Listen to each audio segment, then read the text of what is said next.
અમદાવાદના પૂર્વના નિકોલ વિસ્તારમાં આવેલ વેદાંત ઇન્ટરનેશનલ સ્કૂલમાં ક્રિએટિવ વર્લ્ડ 2.0નું આયોજન કરવામાં આવ્યું હતું. મંત્રી જગદીશભાઈ વિશ્વકર્મા, ડીઈઓ રોહિત ચૌધરી, કૃપા ઝા સહિતના લોકો ઉપસ્થિત રહી આ ફંક્શન ખુલ્લું મૂક્યું હતું. હવે જોઈએ અમદાવાદ આમતક ન્યૂઝ બ્યુરોનો એક વિસ્તૃત અહેવાલ. અમદાવાદના પૂર્વના નિકોલ વિસ્તારમાં આવેલી વેદાંત ઇન્ટરનેશનલ સ્કૂલમાં ક્રિએટિવ વર્લ્ડ 2.0નું ભવ્યાતિભવ્ય આયોજન કરવામાં આવ્યું હતું.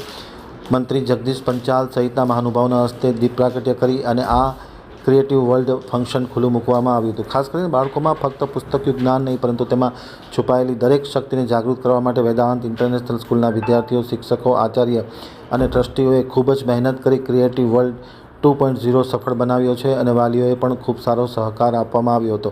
આ પ્રસંગે કેબિનેટ મંત્રીના ધારાસભ્ય જગદીશભાઈ પંચાલ તથા શહેરના ડીઈઓ રોહિતભાઈ ચૌધરી, ગ્રામ્ય વિસ્તારના ડીઈઓ કૃપા ઝા સહિતના લોકો ખાસ હાજર રહ્યા હતા. વેદાંત ઇન્ટરનેશનલ સ્કૂલના વિદ્યાર્થીઓ દ્વારા બનાવવામાં આવેલ અયોધ્યાના રામ મંદિર, ડિઝનીલેન્ડ, જંગલ theme, journey of India, science project, maths project, selfie point તથા ખાસ કરીને બુલેટ ટ્રેન બનાવવામાં આવી હતી. બુલેટ ટ્રેનનું એન્જિન 15 મીટર લાંબુ રાખવામાં આવ્યું છે અને તેની સ્પીડ છે એ પ્રતિ ઘંટા 32 કિલોમીટરની રાખવામાં આવી છે. વિદ્યાર્થીઓએ ખૂબ અલગ અલગ પ્રકારના પ્રોજેક્ટો આ ક્રિએટિવ વર્લ્ડમાં રજૂ કર્યા હતા. મોટી સંખ્યામાં અંદાજે 25,000થી વધુ લોકોએ આ 2 દિવસના ક્રિએટિવ વર્લ્ડને નિહાળી અને ગદગદિત થયા હતા. અને ખાસ કરીને વિદ્યાર્થીઓ દ્વારા જે આ કૃતિઓ રજૂ કરવામાં આવી હતી તેમને બિરદાવી તેમને ખૂબ ખૂબ અભિનંદન પાઠવ્યા હતા.